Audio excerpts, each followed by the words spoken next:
Procuro mãe que teve sua bebê sequestrada no início dos anos 70. O ano era 1980 e Janúzia Ferreira, de 9 anos, morava com seu pai e sua madrasta em uma casa humilde, feita de barro, na Baixada Fluminense, em Duque de Caxias. A família está reunida na pequena sala enquanto o pai ouve os noticiários no rádio de pilha. Em um determinado momento, o programa de rádio começa a contar a história de um ouvinte que está à procura de sua filha que havia sido roubada. Nesse momento, o pai desliga o rádio de maneira abrupta. Então a menina pergunta: "O que aconteceu, pai? Por que desligou o rádio?" Ele responde: "Esse assunto não é para você." A partir daquele momento, despertou uma forte desconfiança em Janúzia e ela decidiu investigar aquele homem que a tratava tão mal. Naquela noite, como de costume, o padeiro João da Mata Ferreira, seu suposto pai, chegou em casa alcoolizado e desabou dormindo em uma cadeira.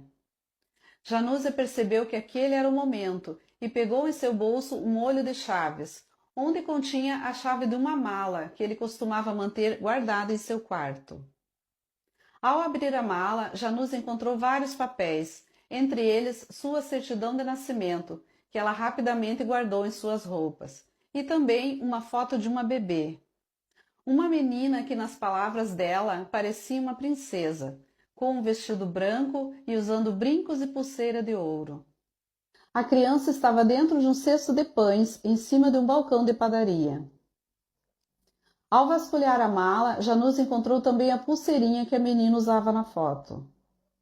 Antes que ela pudesse fazer qualquer coisa, o homem acordou e a surpreendeu mexendo em suas coisas. Isso lhe rendeu uma surra daquelas.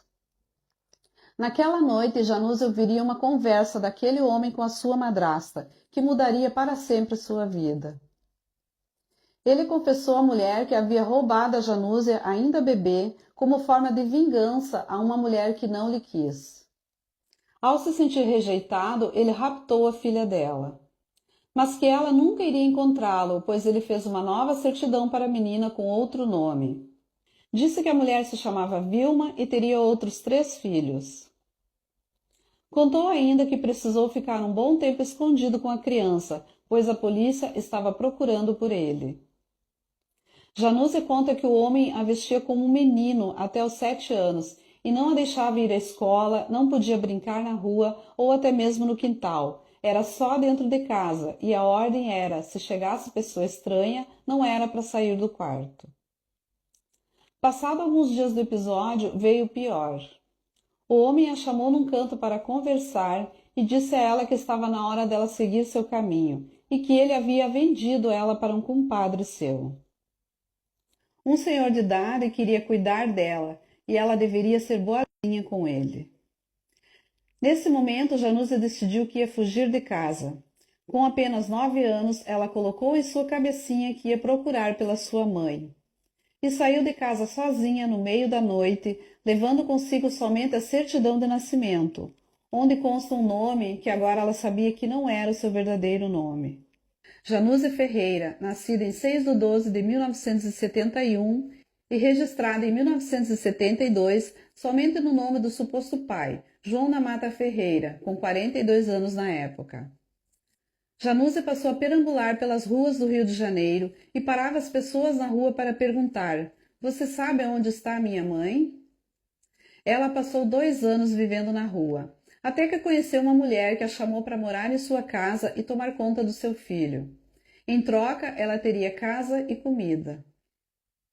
Os anos foram passando e Janúzia venceu. Janúzia só conseguiu estudar na vida adulta, quando já era mãe. Apesar de nunca ter frequentado a escola, ela conseguiu se formar. Passado alguns anos, ela conseguiu que sua história fosse exibida em um programa de televisão. Com a divulgação de sua história, ela descobriu alguns filhos do João da Mata, que ele teve de outros relacionamentos. Mas nenhum deles sabia de sua história. Ela soube que ele faleceu em 1989 e durante sua busca encontrou alguns documentos, como carteira de trabalho e um contrato em uma padaria no Rio de Janeiro no ano de 1970, onde consta o nome de uma mulher como sendo sua companheira, chamada Esther Dias de Souza. Existe uma grande possibilidade de Esther ser a mãe que Janúzia tanto procura. Janúzia hoje tem 53 anos, tem 3 filhos lindos e muito bem criados, 3 netas e um neto. Mas sente que ainda falta um pedaço de sua história. Ela ainda procura pela sua mãe, pois sabe que foi arrancada dela, sabe que sua mãe sofreu ou ainda sofre. Não sei se ela ainda está viva, eu só tenho uma certeza. Eu sempre a amei e vou procurar pela minha mãe e pelos meus irmãos até os últimos dias de minha vida. Janúzia fez o teste de DNA de ancestralidade recentemente e sua maior correspondência até o momento foi com uma suposta prima em primeiro grau, chamada Tarsila Maria Peixoto de Souza, moradora do Rio de Janeiro, no bairro Leblon.